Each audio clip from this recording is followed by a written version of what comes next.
Welcome back. Welcome back. Welcome back. Welcome back. The NBA Pub Hub, Pub Sports Radio. We are back. Thursday, February 24th. The All-Star break is over. Thank God.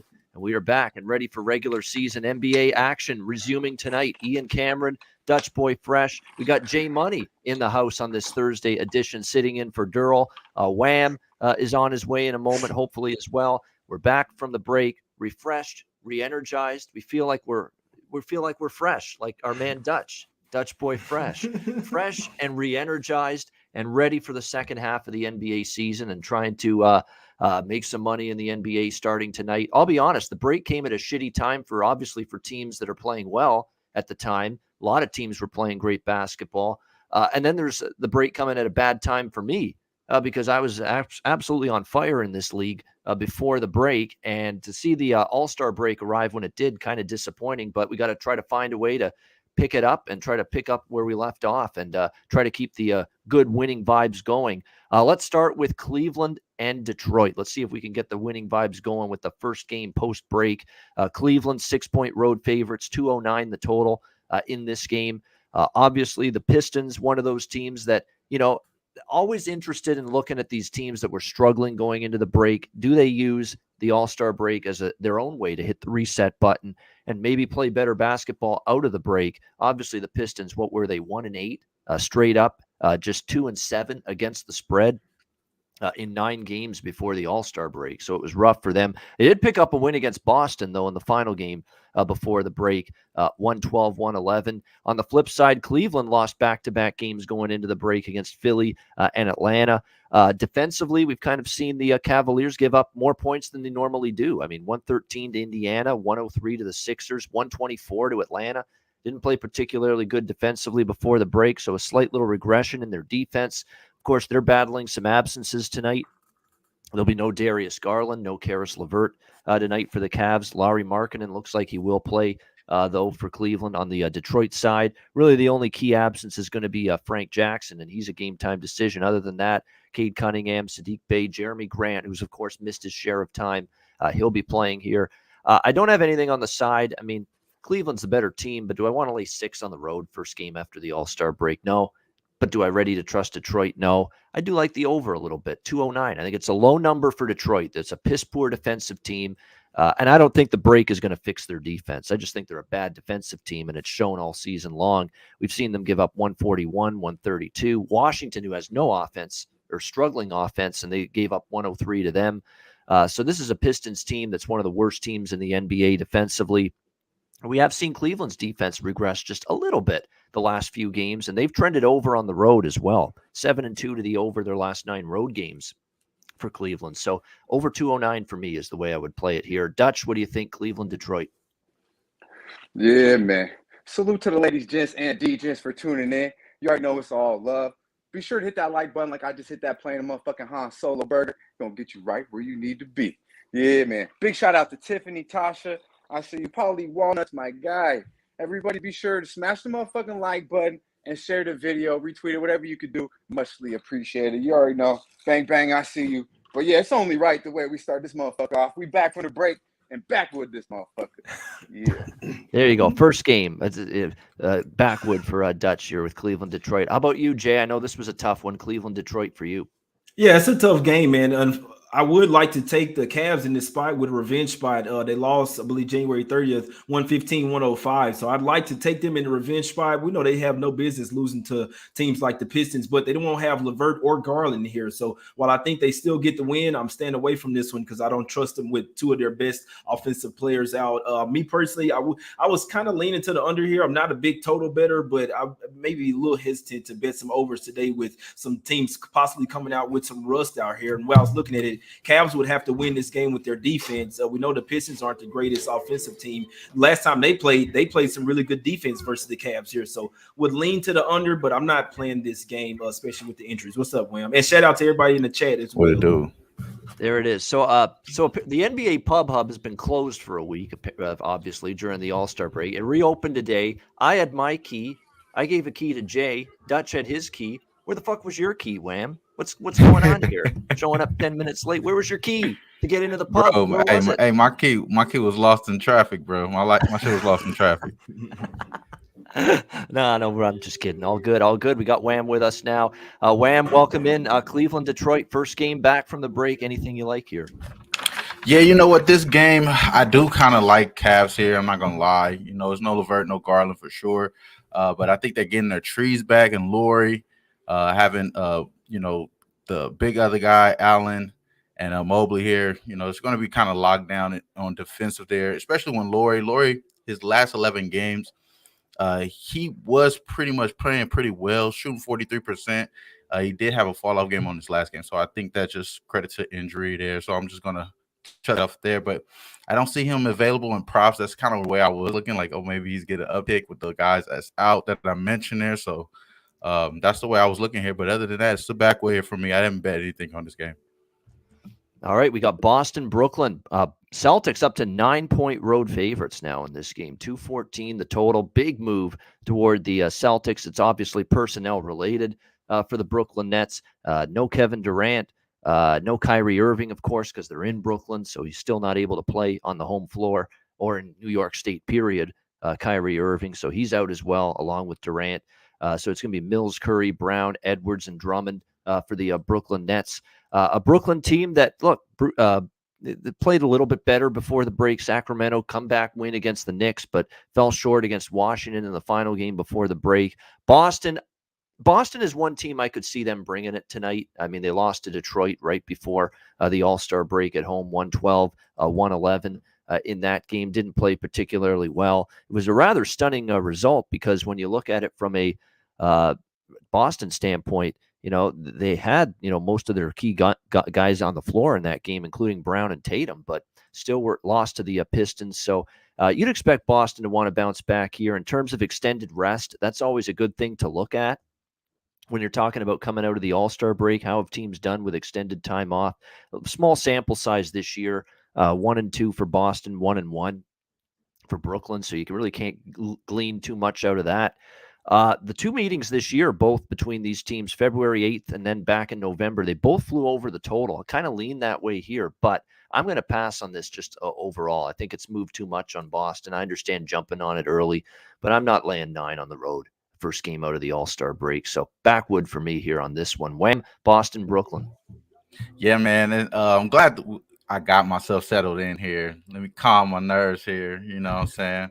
I did lose my key in traffic, like I said earlier. The traffic can make you nervous. Yeah, you know how that shit is.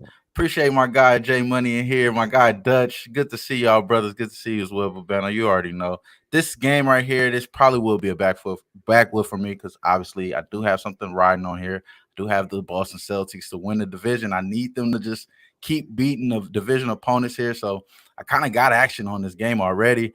As far as the big number, I think the Nets are going to be overvalued and undervalued throughout this second half, I believe. And this is a spot I think they may be undervalued here. So I do kind of like the Nets. We're getting the points here. I can see the guys, Cam Thomas still having a good game. Steph Curry, to have a good game in this game as well. But Boston, number one defense, bro, over the last few fucking calendar year, pretty much. They've been kicking ass, so don't want to step in front of them either. So this is a backwood for me. But I will say I would lean towards the Nets with the points for sure. Yeah, people asking, how come you only lean over? Look, it's gone over in every game head-to-head this year, Boston, Brooklyn, and it definitely lean over. But Boston's coming off a horrendous defensive game against Detroit. I know they're not happy about it. And another thing to keep in mind is Marcus Smart's back tonight. Robert Williams is back tonight. That makes them better defensively. For sure, Boston. I mean, Marcus Smart's one of the best defenders they have. There's no question. Robert Williams can do good at that end of the floor as well. So, and I think defense is the focus for Boston. And prior to the Detroit game, they were playing some really good defensive basketball, Boston, in the majority of their games. And there is a lot of offensive artillery out for Brooklyn tonight. Now they'd still have Mills and Curry, but I remember relying on Mills to step up one game. I think it was the New York game, and he got off to like 1 for 8. He started shooting in that game, and it's like you got to do better than that on nights where you don't have Durant and you don't have Irving on the floor. So that's going to be the concern. I think the Celtics do have a concerted, focused effort defensively tonight. Jay, what do you like here, Celtics and Nets? Man, last time in, I was all over the Celtics. I'm talking about trifecta spot. They smacked them up by 35, and I knew they would. But this is a little bit different situation, right? The Nets, they did make a trade. This is somewhat of a new team now since getting Seth Curry and Andre Drummond over there, right? We always talk about they didn't have a center. Now they have one. He's already used to playing with Curry. Now then you got Patty Mills, guys like Cam Thomas stepping up, and KD is back practicing as well. You can just kind of tell that he's gotten into their ear like, hey, look, motherfuckers, even though I'm out, y'all better still come to play. We got a lot to play for and trying to move up the standings when I get back. And they'll still have Simmons here pretty soon as well. So this spread, if you like the Celtics, you should have been got on this shit. This shit opened up at -4. Now it's set up to -9. You're definitely getting the ass into the line. So I lean to the Nets, but I'm not betting this game. The Celtics, they could smack them again, but I would lean to the Nets to keep this one closer, but still losing the game. Yeah, that's definitely one of the issues of doing the show 4 p.m. the day of the game as opposed to 4 a.m., the day of the game. If we were to do this like early in the morning, the lines would be a lot different in some of these games. And this is a perfect example. You would have gotten Boston at a much better number earlier today. Dutch, what do you think here? Yeah, big shout out to our guy, Mark, Nick, JPZ, Ron Crawford. Good to see the fellas. Yeah, man, I look the other way. Honestly, I ain't leaning shit. I'm all over these motherfucking Celtics. So you did miss the boat. My guy Jay said it. Yeah, I got it at 5.5 yesterday. I've still endorsed it at 7. We at 9 now. No, thank you. But they'll smack these boys around. They will. First half -4.5. If you can get it, jump on it. The Celtics, Ian touched on a lot. Pretty much, they lost that last game. I think they'll come out eager. And they did smack these boys around all over. Jay touched on the trifecta spot about a week or two ago. But prior to that, I believe they lost 8 or 9 in a row to the motherfucking Brooklyn Nets. So this is a team I believe that's going to come out and beat the Bully when they're down. The Nets are in cruise control right now. They're waiting for Big Ben to come in there. They're waiting for, KD to get back. He's coming real soon. And then, of course, the big piece here is Kyrie don't play at the fucking house. So they don't even have Kyrie out there. They're averaging 10 points less at the house. The last 3. So they have a problem. I believe, they got Curry, they got Mills, and they got these guys, but they're still having trouble scoring, only averaging 101 points per game the last 3 at the house. So I'm all over the team total 102.5 under for the Brooklyn Nets. Boston, you guys touched on their the best defense since January 1st. They've held they're 11-2 the last 13 games straight up. They've held their opponents under 100 9 times in that span. These motherfucking Brooklyn Nets ain't breaking 100. Like we like to say, there's levels to this shit.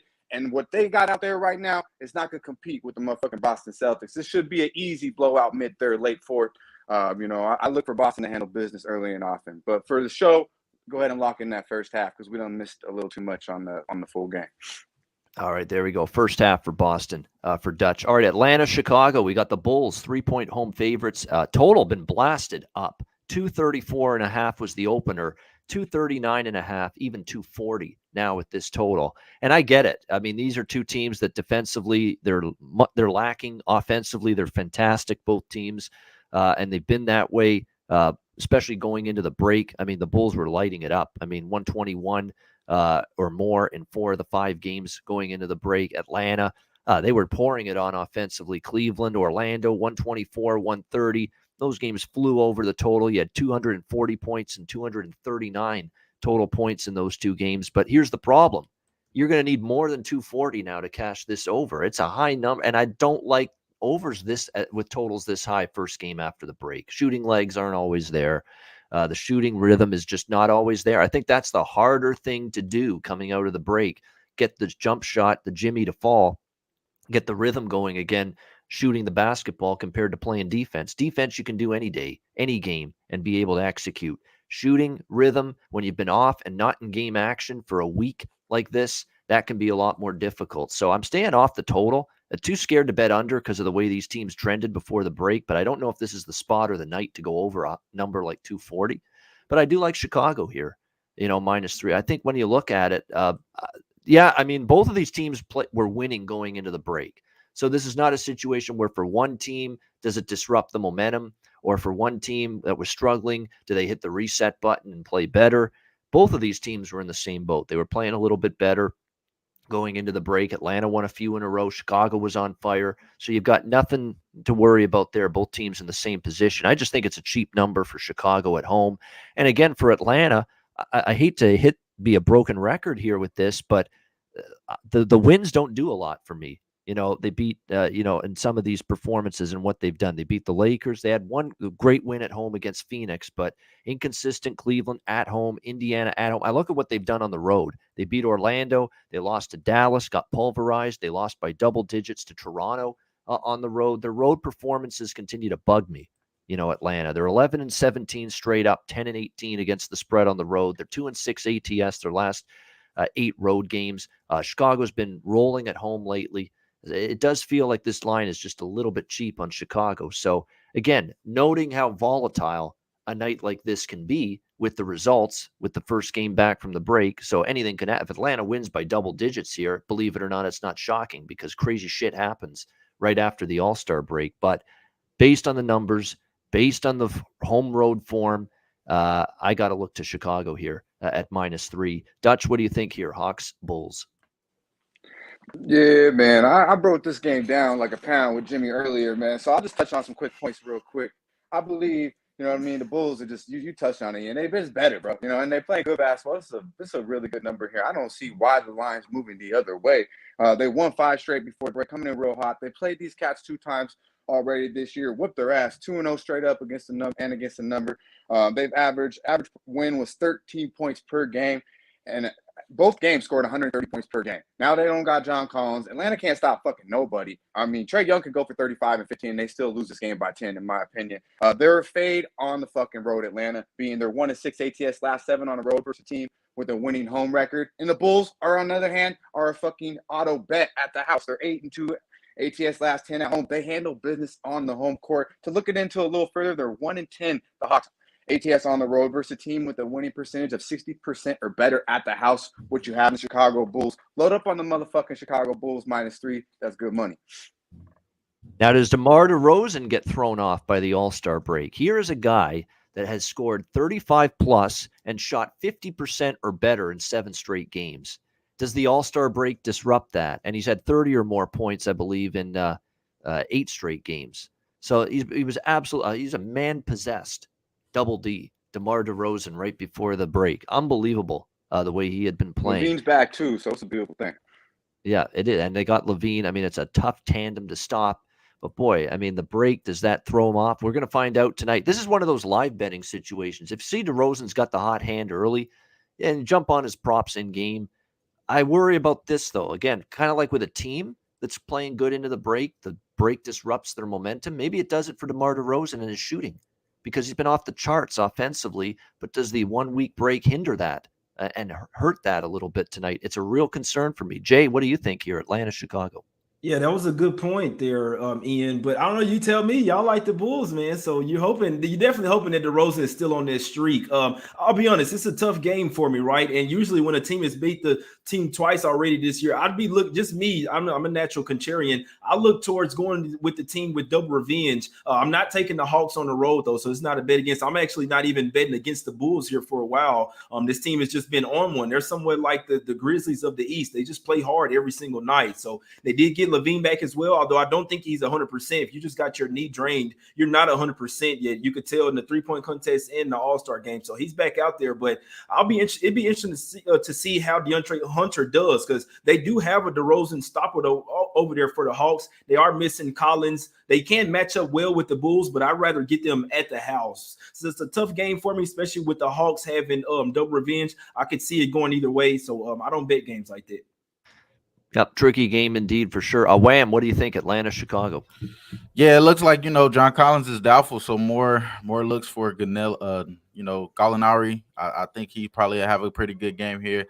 I'm hoping that he's out there when Tristan Thompson is out there for the Bulls. Obviously, now they have somebody that play a little bit more powerful. You don't got to have Javonte Green out there alone now. You got a little bit more depth there at that position, so expect him to be out there. So hopefully Gallinari could take advantage there. I did take a stab at his 13.5 points. That's the way I did it. And when Collins is out, he is averaging about 12.8 points in the 4 games. I believe it's 4 to 5 games that he's been missing here in this game this season here. So that's the way I'm looking here as far as props. Anything as far as official on the side here, I kind of would agree with Dutch. And I kind of would agree if you like the Hawks here as well, because, I mean, they ended the season with the top 2 offensive rating. They last 5 games, obviously we don't go back that far because it's a new season now. It's pretty much a blank slate here, but last 5 games they were top 2 in that space as well. I kind of expect the scoring to happen here, but like you did say, Babeno, maybe you want to slay off of that. Maybe the guys got to get their rust off a little bit more. Getting back to it is a little bit harder than it seems, especially against elite competition that you should be expecting tonight. So I expect it to be a good competition here. I would lean Hawks, to be honest with you, but nothing I did take advantage of. I just took Danilo Gallinari over 13.5 points. I expect them to have a little uptick without John Collins. All right. Phoenix, Oklahoma City. I'm about to shock the world with this game. We've got Phoenix 10.5 point road favorites, 219 the total in this game. I'm on those double-digit home dog Thunder in this game, plus 10.5, believe it or not. This just feels like in the pit of my stomach, like this is just a go through the motions night for the Phoenix Suns. First of all, they dealt the horrible blow of Chris Paul's injury news, and that's obviously hurts, and you hate to see that, obviously. But, that's going to be something I think it could take some time. You had multiple Suns players involved in the All-Star festivities.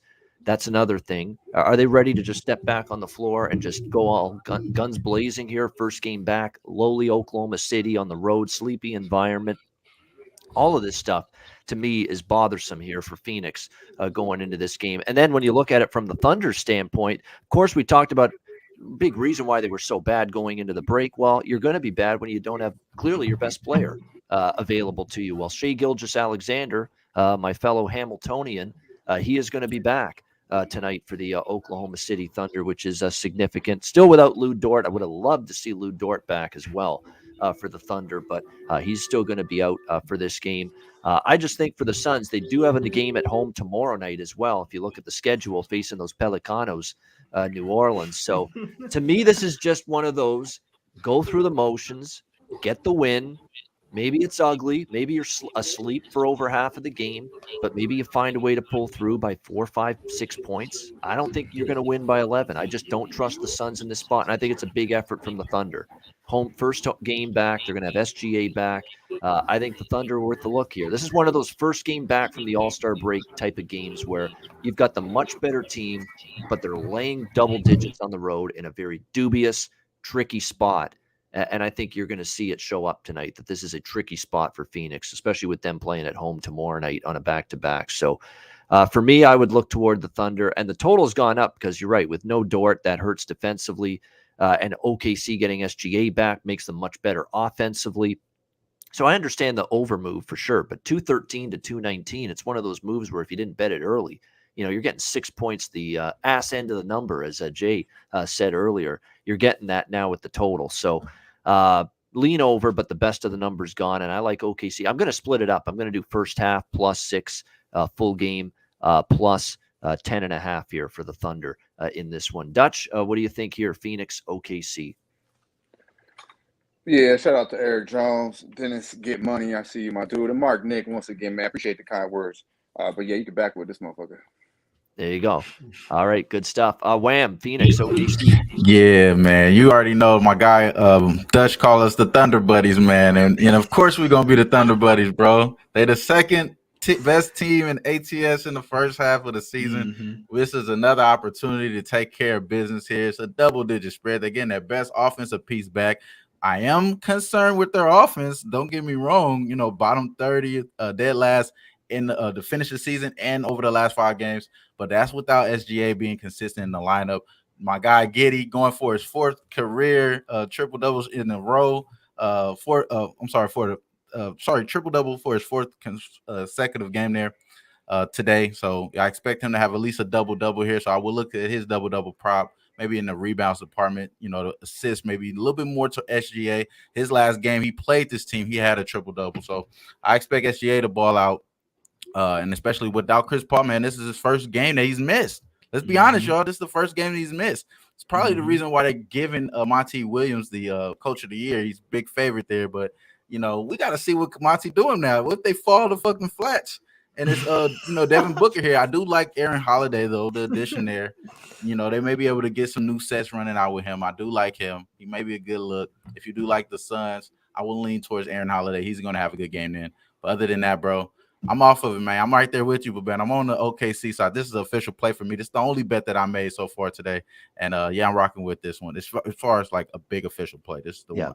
Yeah, they just got the Chris Paul injury news. They're coming off the All-Star break. Multiple Phoenix Suns players involved in that. They're on the road tonight against Little Old Thunder. I could see them again, Sleepwalk City, and then they play New Orleans at home tomorrow night, where I think there may be a bigger focus toward that game. Jay, what do you think here?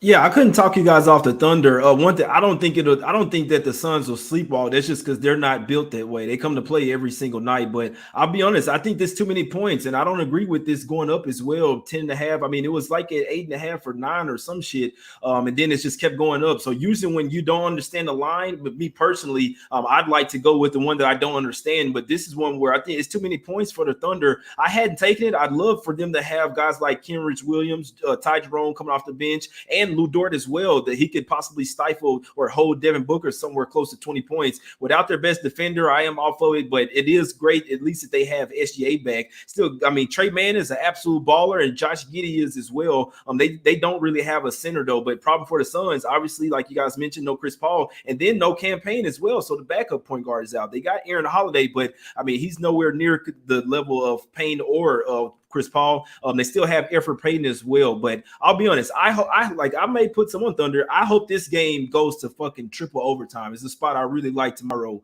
Obviously the Suns have a back-to-back, but I do need them to win this game, but just not blow them out too bad so their guys can play some heavy minutes. Yeah, absolutely. So I think we all kind of lean to the Thunder in some way, shape, or form here in this one. All right, Memphis and Minnesota. Here's a team I'm worried about slightly. Memphis couldn't have been playing any better than they were before the break. Does the break disrupt their momentum and their rhythm? They're laying 1.5 here in Minnesota, 240, another high total, but you get it. Memphis has been lighting it up against anybody. Minnesota is more offense than defense for sure.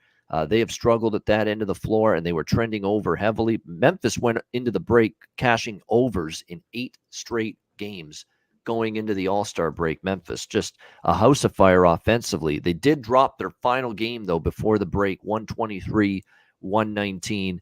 Good team off a loss after the break. They're often the teams I look more toward. They're going to show up tonight. I would think Memphis does. Obviously, they're not going to like losing to Portland at home as 12-point favorites right before the break, and poor defensive game, I should say, for them. Minnesota also lost their final game before the break, and they had been playing a little bit better. They lost to the Raptors 103-91. They'll be looking to bounce back. This is exotic backwoods time for me in this one. I think it's a good game, competitive game. I think it's probably going to be a close game. I'd lean to Memphis, but with all the winning they were doing and the loss to Portland and now the break, can they flip the switch, get it back again? That's guesswork to me, especially on a night like this, because we have seen so many instances of teams playing great going into the break, not playing well first game or two out of the break, and vice versa. So that's the concern I have. A lot of volatility, a lot of uncertainty, at least for me. So I would only take Memphis, probably, pick 'em price range against Minnesota on the road, but I'm going to stay off it altogether when it's all said and done. Dutch, Memphis, Minnesota, what do you like? Yeah, man. I agree with the first part. Exotic. Hey, this is exotic as a motherfucker. This in a paper plane. I'm about to take flight on this bitch. Believe it. The Grizzlies, man, I don't understand it. It went from 3 down to 1.5. I don't really see it. You touched on it. They lost to Portland that last game. They were obviously one of the better teams in the first half. They haven't lost back-to-back games since December 20th. So I think this is a very good spot right here for the Grizzlies. You could say, oh, are they going to be ready? I like John Morant's mentality on the court.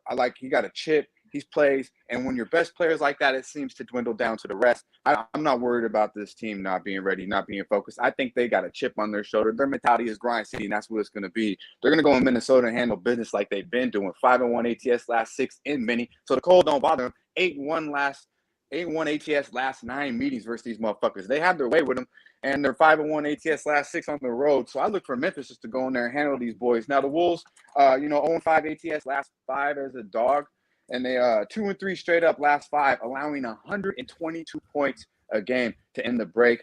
Doesn't bode well going against the number 1 team, scoring team in the NBA and the Memphis Grizzlies. I think John Morant will get to the hole at will. I think Anthony motherfucking Towns is still celebrating, thinking he's the best shooter, big man shooter in the world. I mean, you won a 3-point contest, Cat. Congratulations, but calm the fuck down, bro. You know, like you ain't. Let's see it for a couple more years here. But yeah, I have a feeling they're still in celebration mode. And if you're gonna ask me what team do I trust coming out of the break to be more focused, it's gonna be John Morant, Triple J, Steven Adams, and them boys over D'Angelo motherfucking Russell, Edwards, and Anthony motherfucking Towns. So yeah, I'm all over this -1.5 with the Grizzlies. Yeah, if I didn't like the Timberwolves so much this season and won with them so much this season, I would be on Memphis too. But this is not a night I'm going to be looking to bet Minnesota. That's for sure. As much as I like them, by the way, Memphis, I'll back you up with. There it is. It sounds like a sick wolf right there.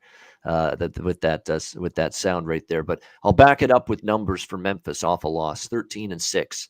That's straight up in ATS this year. Memphis off a loss, and obviously that's the situation tonight. Jay, what do you think here, Memphis and Minnesota?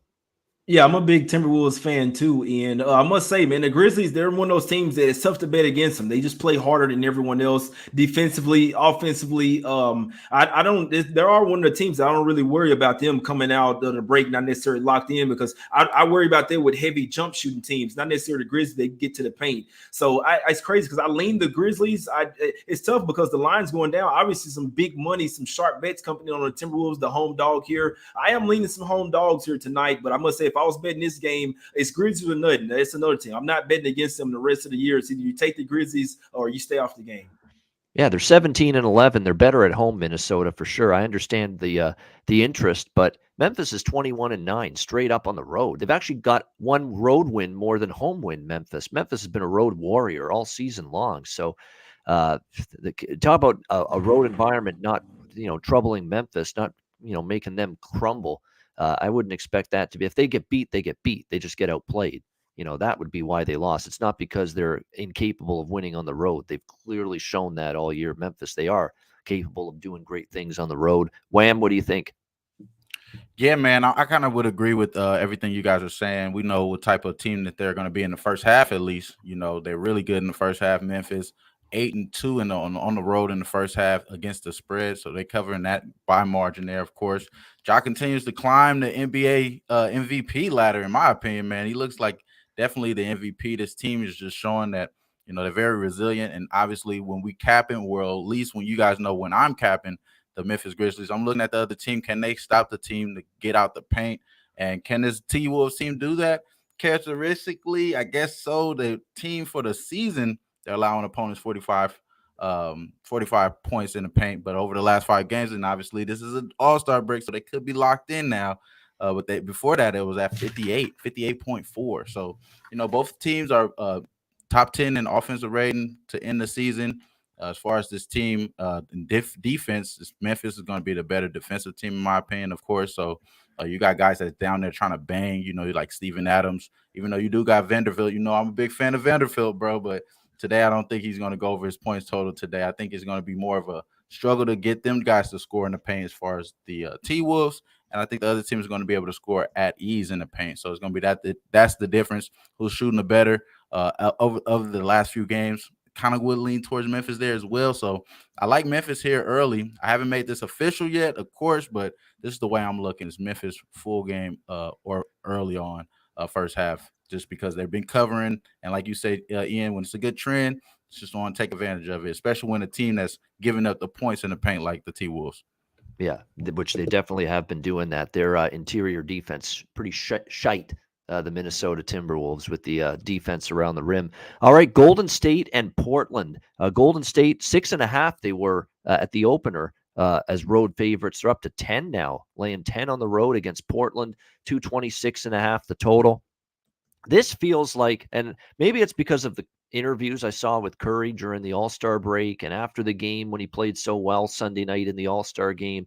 I feel like Golden State's one of those teams that will have immediate focus coming out of the All-Star break because of the bad losing streak they had going into the break. They blew that game against Denver. I'm still pissed off about that because I took Golden State in that game.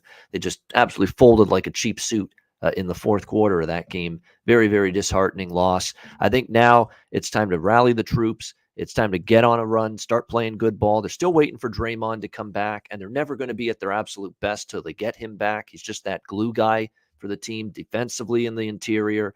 Just his passing ability is underrated, rebounding, all of that he gives you. They're not going to be at their best till they get him back, but I think tonight they can take care of Portland.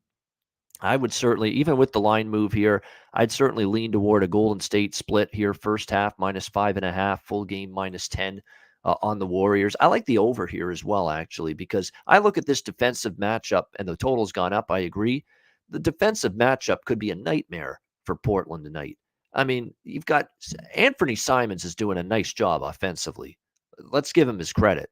Shooting the ball well. He's got great confidence at the moment offensively. He is a terrible defensive player, though, so far from what I've seen. Not good at all. And putting him on the floor to defend Steph Curry and his backcourt mate for Portland, CJ Ellaby, there's nothing to write home about at the defensive end. You're going to have to try to guard Curry and Thompson, the Splash Brothers here for 4 quarters. That's going to be a big challenge, and I don't think they're ready for it because I don't think they're plus defenders, those two guys. So I think Golden State probably has their way offensively in this game. Portland does score points, though, and even with Lillard out and C.J. McCollum getting dealt to New Orleans, they have been able to score some points still. And the Warriors do play a little faster without Green on the floor, a little quicker pace. They'll get up and down a little bit more. So I do like this game over 226, and I still like Golden State to really an emphatic statement here, I would think. So I like -5.5 and -10 first half full game split as well on the Warriors. I see this probably like I would say a 130 to 112 type of game. I honestly think Golden State could hit 130 tonight. I think Portland's not going to get many stops on this team. I mean, these are bad backcourt defenders for Portland against maybe one of the best backcourts still in the NBA when they're healthy, Steph Curry and Klay Thompson. Wham, we'll start with you here, Golden State, Portland. Yeah, I kind of would agree with you. I think that the backcourt will be lacking in this game here, and I want to aim and target some props here. It's going to be the Anthony Simons over 4.5 3-point makes. I think it's 3.5 at most places, -160 to -185. For you probably be able to see a range there, but I'm taking the over 4.5, which is the alternate at +122. On that spot there. That is a small lean there. I did bet that, what I'm saying, but it's not official play, but that is the action I have on this game. And then I also took Steph over 4.5. I'm thinking that he's probably a little bit better shooting after just, the exhibition showcase that he did give off there. So I think he gets over at least 5, which is somewhat of his average for the season. So at 4.8, I believe, is for his average there. So he's going to be able to go over this with the attempts, and I think the defense is not going to be there. Even though I do believe Portland is live here to end the season. In the first half, they did win 4 straight games. This team, we know how bad and struggling the Golden State Warriors were, and it was a lot of that to do with Steph Curry, and I'm thinking he's bounced back today. So I kind of am off the side, but I do give a little bit more edge towards the Portland Trailblazers just based off of how they ended the All-Star break. So I think that they may be the more, sharper team offensively in this game. Yeah, and you know what? I think Nurkic not playing for Portland as well. It's worth pointing that out as well. Trendon Watford at LSU is going to be the starting center tonight for the Blazers. So I think you're going to see more pace too from them. They've got no Nurkic, so and that's a big part of their defense around the rim. So there's multiple reasons why I see this total getting hit up, and I agree with that. And like I say, without Nurkic, I think that should free some stuff up inside as well for Golden State. Looney, Wiggins in particular, be able to get close to the rim and score with ease. Nurkic, and they don't have much defensively inside after Nurkic, so it's a big loss for Portland defensively. Then you look at the fact I don't think their guards are going to be able to stay in front of or guard Curry and Thompson. So points galore, and many of them from Golden State, in my opinion. Dutch, what do you think here, Golden State, Portland? Yeah, man. Real quick, I don't know how many likes we got, but I know it's not fucking enough. And it's our first day back, and we got J Money on the motherfucking scene. Come on now, hit that motherfucking like button like we about to hit these motherfuckers straight over the head. Let's go. Come on. Bitch. Don't be this motherfucking respectful. Let's go. Yeah, let him know, Ian. Yeah, back with this motherfucker. I think Curry, too, is still cloud 9, too. I think he's still celebrating. But I hope my man Wham Bam hits that bitch. Yeah. Part of me says because he played so well in the All-Star game. But part of me, after hearing him talk, is like, we got to get our shit together if you're Golden State coming out of the break. We didn't play well going into the break, and there's focus. Hopefully there is tonight. At least that's what I think, just hearing what Steph's been saying the last several days. Jay, what do you like here? Warriors, Blazers?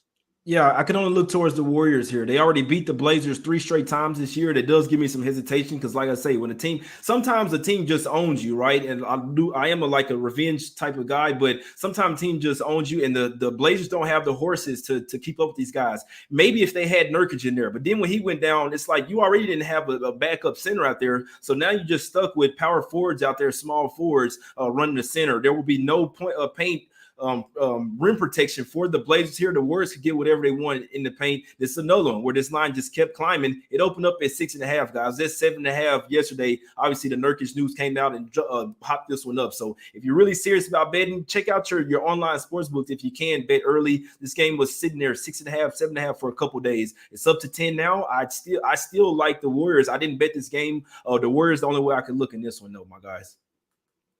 I agree. I think it's a good night for the Warriors here indeed. All right, final game, Denver, Sacramento. Denver 4-point road favorites, 234. This is another total that's been bet. I guess a lot of people aren't scared of the potential lack of shooting woes and struggles, and you're out of rhythm offensively coming out of the break because a lot of these games they've been bet up with the total.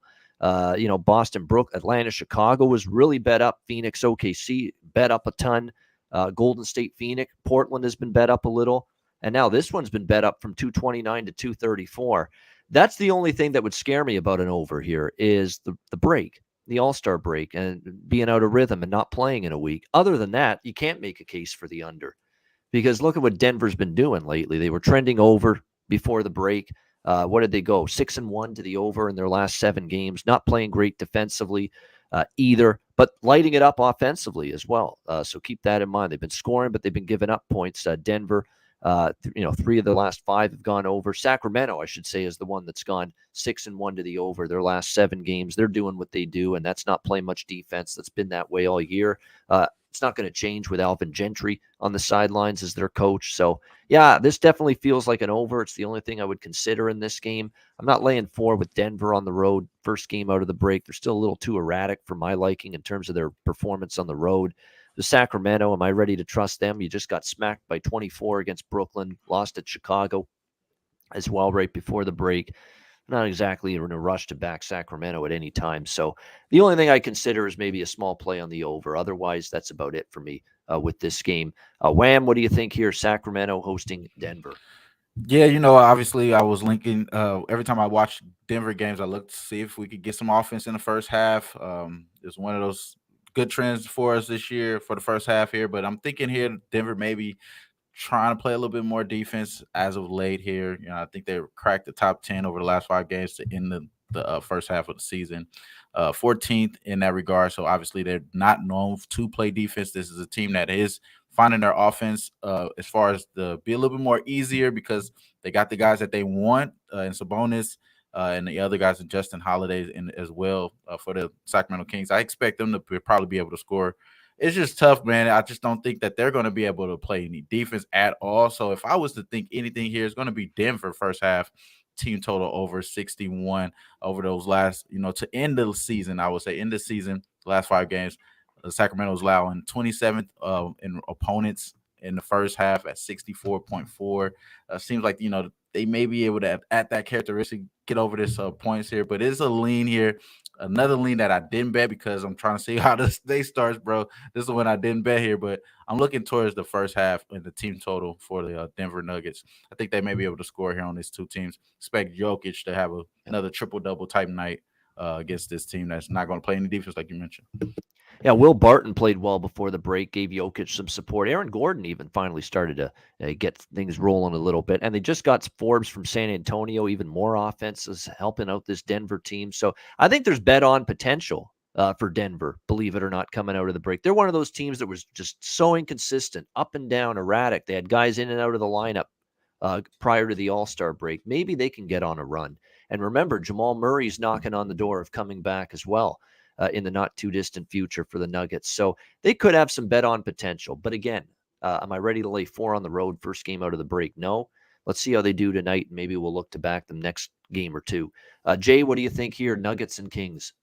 Yeah, I see my guy in the chat saying he'd like me to call them the spicy nuggets, man. I don't think they'll be so spicy today, man. This is one of those teams where they coming off the break. They are a jump shooting team. They rely on a lot of shots, mid-range, and shooting a three. And I like to bet against those teams, especially coming off a 7-day break. You look at a large sample size as well. They're 23-6 last 29 games with 3 or more days rest. I think that also speaks volumes to Malone, not necessarily hyping his team up. He's not really motivating them. They're a great team, but we've seen this time and time again come out with a lackluster effort, and it's the first game of a home and home as well. They play in Denver on Saturday. That's when I'd like to take the Nuggets. I think they're the type of team that they need to get smacked first, and they're also 0-3 against the spread this year in the first game of a home and home, facing that same team twice. So it speaks volumes to it as well. I think they're going to be 0-4 today. I got the Kings winning this one outright by double digits. Actually, I like the Kings here plus the 4. I also sprinkle on the money line. Sacramento proud tonight, my guys. Kings top play of the day. There you go. Like top that. play of the day, Sacramento plus 4. And I agree with you. I want to wait a game before I jump in with Denver because you're right. They're really relying on the jump shot. And if it's not falling, I hope they lose tonight. And then we'll come back and we'll take them at home against Sacramento on Saturday. That's kind of what I'm hoping for here. Dutch, Sacramento, Denver. Yeah, man. Well, shit, Jay. I can't lie. You made me not feel as good on my other side. But I'm hoping maybe you just a mile high. You did. Hey, don't let me talk you off. Hey, I'm already bet the bitch, so I'm already. Ain't no talking off. I'm just like, damn, that shit sound pretty damn good. I can't lie. A lot of good shit coming out of there from the Sacramento side, Jay. But I am on the Nuggets -4. I like this game. I think Ian touched on it a little bit, how they were, they're coming around. And I believe they were playing the best basketball they played all year before the break. And, they're 7-1 ATS last 8 on the road. I like the Forbes edition. I think they're getting Bone Highland, more induced in the lineup.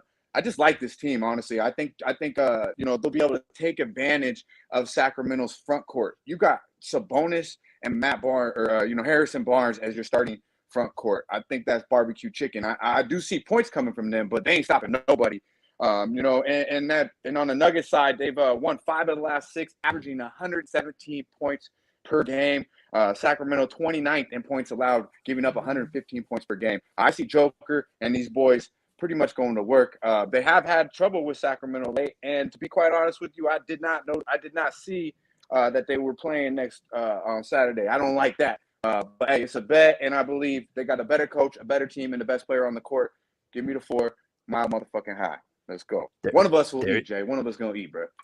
Guaranteed winners on the NBA Pub Hub right here in this game. Sacramento, Denver. Someone is cashing. Sacramento with Jay or Denver with Dutch. So, like I say, guaranteed winner in this game right here on the NBA Pub Hub. All right, great stuff with Dutch, with Wham, and with Jay Money. Hit the like button, 299 live viewers. We appreciate it. We'll wrap up this first show back from the break with best bets and Dutch's freshest look. It's coming right up.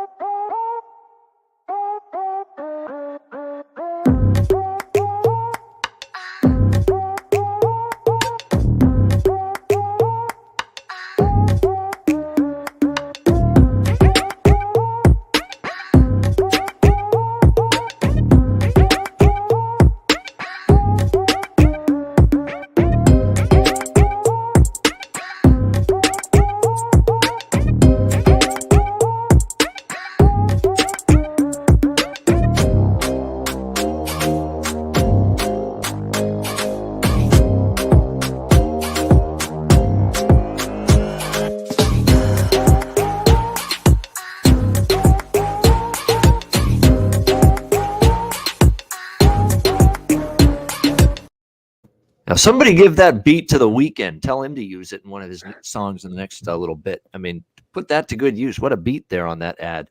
But anyway, Southtown 101. Make sure you stop in. Great food, drinks, live music, DJs, karaoke. Southtown 101. Manscaped, promo code PubSports, 20% off your purchase. Lawnmower 4.0 or any Manscaped product, 20% off using promo code PubSports. And mybookie.ag, promo code PubSports. The NBA is back, Jack. from the All-Star break, college basketball, NHL, UFC. Make sure you sign up for an account, mybookie.ag, Bitcoin accepted currency for your deposit. Mybookie.ag, promo code PubSports. All right, it is best bets time. Dutch's freshest look. Jay Money, we'll start with you. You're the special guest filling in for Durrell today on this Thursday. What do you like for best bet? Yeah, Kings plus the 4, man. My best bet. They are 5-1 against the spread last 6 versus the Denver Nuggets, and they're also 3-0 against the spread and straight up last 3 at home versus Denver. So I don't know what's up. Maybe Denver likes to go over to Sacramento and gas up, or they got some women's girl on the side. But when they go to the Sacramento lately, they hadn't been winning, and I don't think they'll win tonight. But I would be looking towards them maybe in the next game. I see them going 0-4 against the spread tonight in the first game of home and home versus their opponent. Then maybe bounce back in the next game. So Kings plus the 4, sprinkle a little bit on the money line as well. Best bet, my guys. There it is. Sacramento plus 4 against Denver. Best bet for J Money. Dutch, freshest look. Yeah, man. Freshest look. We're going to the Windy City. Yeah, we're going to the window too. But yeah, the Windy City, man. We're loading up on the Chicago Bulls -3. That's good money. Chicago -3 against Atlanta. Freshest look for Dutch. Wham, best bet. Yeah, man, we're going to go to OKC in the middle of the earth, bro. We're going to take the Thunder, to keep the Thunder, and go double digits on the home base, man. 10.5 is official play, but I got the 10, man. So OKC plus 10. There it is. OKC plus 10.5 against Phoenix. Best bet for Wham. My best bet is going to be Golden State, Portland, over 226.5. It would have been Golden State if the number didn't move so much, because I really like the Warriors side in that game. I think they could smash Portland, but I think you'll get a boatload of points from Golden State. This is a bad defensive matchup. In the paint, it's a bad matchup without Nurkic. On the backcourt, it's a miserable matchup with a poor defending Simons, Ellaby next to him against Thompson and Curry. Good luck with that.